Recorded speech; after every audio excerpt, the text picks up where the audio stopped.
As the day's toil fades into the embrace of the evening, a familiar warmth settles over the village. Welcome back to our quiet circle, especially for those who have returned from their day's work. Tonight, as always, Grandpa Kofi is ready with a tale. Good evening, my children and my wise elders. Tonight, I will tell you a story not just of the past, but of a lesson that echoes through time itself. Long ago, in a forest where the trees touched the clouds, lived a small, swift bird named Quito. Quito loved to fly faster and farther than any other young bird. He believed true wisdom came only from seeing the most distant horizons. Quito was indeed a marvel to watch, his wings a blur against the endless sky. The world is vast. Why stay confined to one branch? One morning, Quito saw a shimmering, rare flower blooming far beyond the known forest boundaries. His elders, the wise old eagles, warned him of the unpredictable skies beyond the great river. Quito, the path to the shimmer flower is treacherous. Storms gather quickly there, unlike our sheltered valley. But only the brave find new beauty. My wings are strong.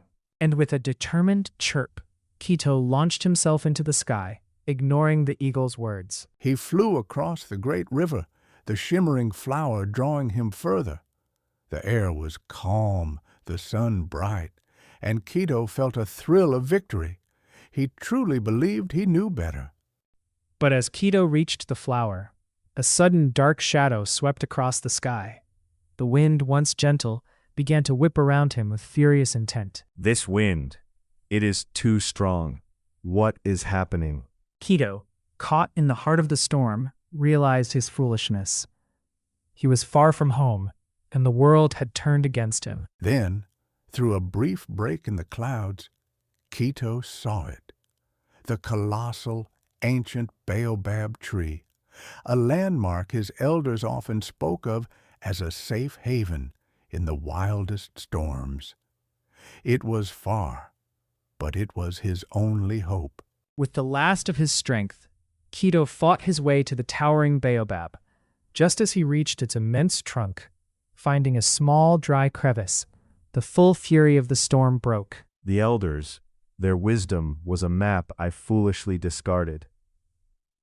The storm raged through the night, but Quito was safe, sheltered by the very wisdom he had ignored. When morning came, the world was fresh and clean. The shimmering flower was still there, but it looked different to Quito now. Quito returned to his home valley, not with a tale of distant triumph, but with a profound understanding of humility and the invaluable guidance of those who had lived before him. He told all the young birds his story, not to boast, but to teach.